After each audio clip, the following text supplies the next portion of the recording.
Without any further ado, I'd like to present to you the Minister, Michael Halkitis. Please receive him.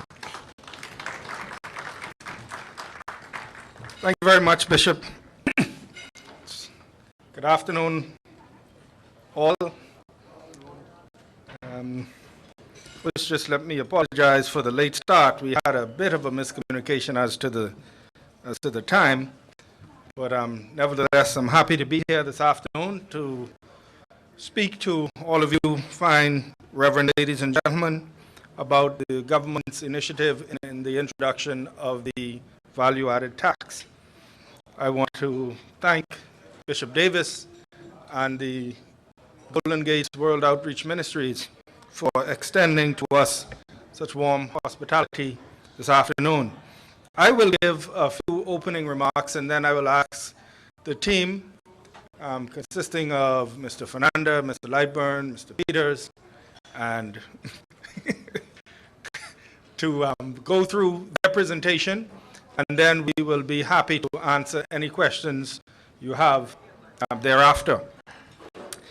Please feel free. Whenever we have these opportunities, we want to engage the audience as much as possible so that we can truly answer some of the concerns that they have and clear up some of the misconceptions that might be floating out there. And so, as we are all aware, for the past year or so, there has been a lot of talk about the introduction of the value-added tax in the Bahamas. The government has been working to ensure that all the potential impacts of this tax are considered, and hopefully that the positive impacts far outweigh any negative impacts. And so, for example, you would have seen in the last few weeks where we have gotten reports on the impact from both the IMF and the IDB. Their professionals, their economists, their scholars who work for them did very detailed reports to show what the potential impacts would be.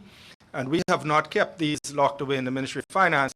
We have made this available to all by putting it on the website, and as well by making it available to some of the all of the professional business groups, but essentially available to everybody where they can look at the reports and see what is undergirding the government's thinking in this regard.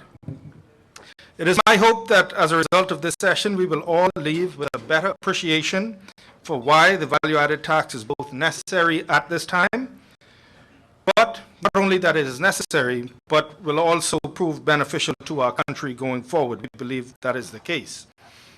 It is also my intention to show that the government has not neglected to bear in mind the needs of the poorest and most vulnerable in our country when considering the effects of this tax, and so that we understand that the VAT will not represent an unbearable burden to those already in dire need of resources.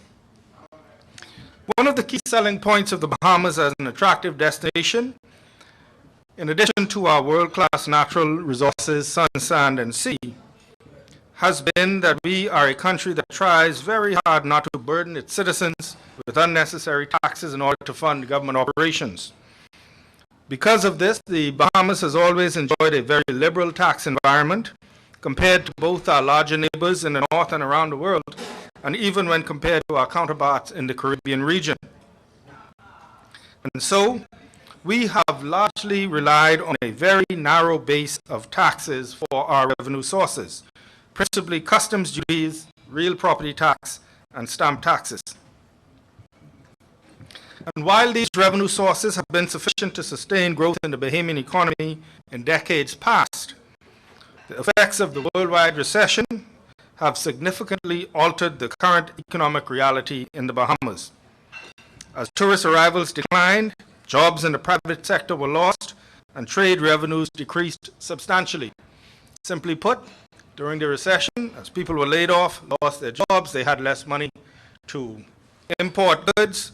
The government makes its money when people bring things into the country through customs duties, and so the recession really magnified the fact that such a revenue system is unsustainable for us in the Bahamas today and going forward.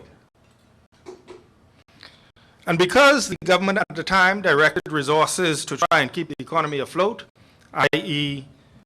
borrowed money to invest in infrastructure, and as well to increase spending on social programs.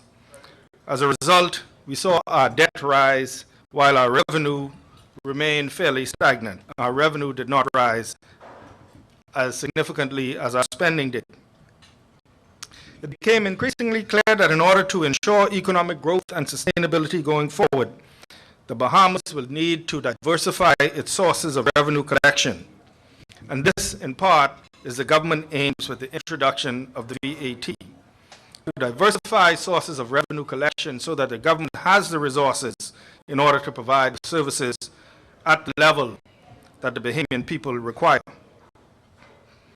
And while it is easy to make the case for why this new tax is needed, one of the main concerns with the introduction of any tax is how will it affect the cost of living. And this question is particularly worrisome for those in the community who are already struggling to make ends meet. How would this proposed VAT affect the poor?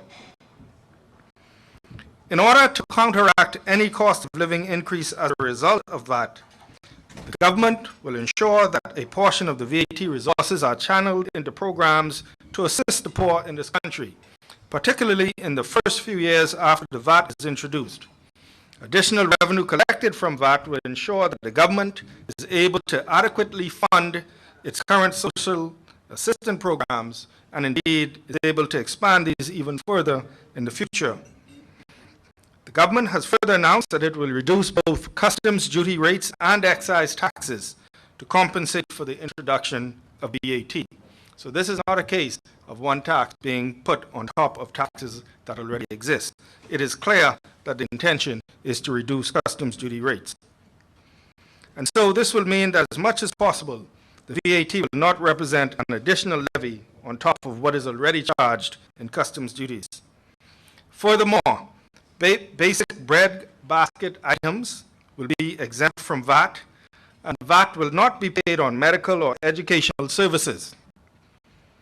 Households in need would also benefit from a proposed exemption from VAT on most of their electricity and water consumption. And we believe that such exemptions will go a long way in ensuring that people continue to be able to afford basic necessities. Research undertaken by the Inter-American Development Bank indicates that these measures would be sufficient by and large to counteract the effects of VAT and tax reform on poverty levels in this country. In the end, we believe that the current economic situation of the Bahamas is not where it needs to be in order to guarantee continued increases in employment and provision of much-needed public goods and services. As a government, we cannot ignore that important actions need to be taken now to ensure our country's continued growth and development.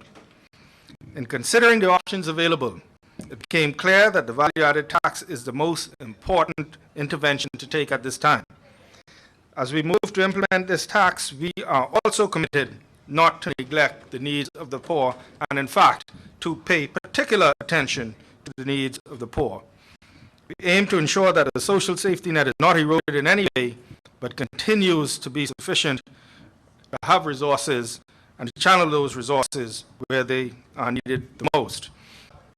At this time, I will ask the team to present to you describing what the VAT is, how it is expected to operate, and how is it expected to impact consumers, to businesses, to the country as a whole. And I invite you to listen and to get your questions ready because, as I have said before, we recognize that we have had one particular system in place for many, many years. The country is growing, the country is developing, more and more needs to be financed. We did not come to this conclusion on a whim. This initiative is backed by research going back beginning in 2002.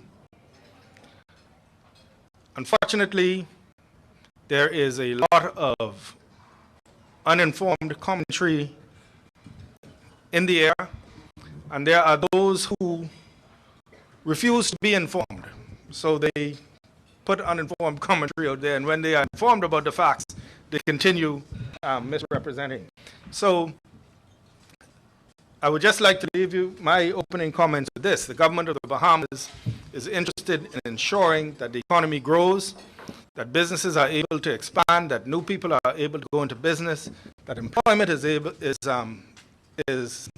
expanded, more people get to work, poverty is alleviated, all of that.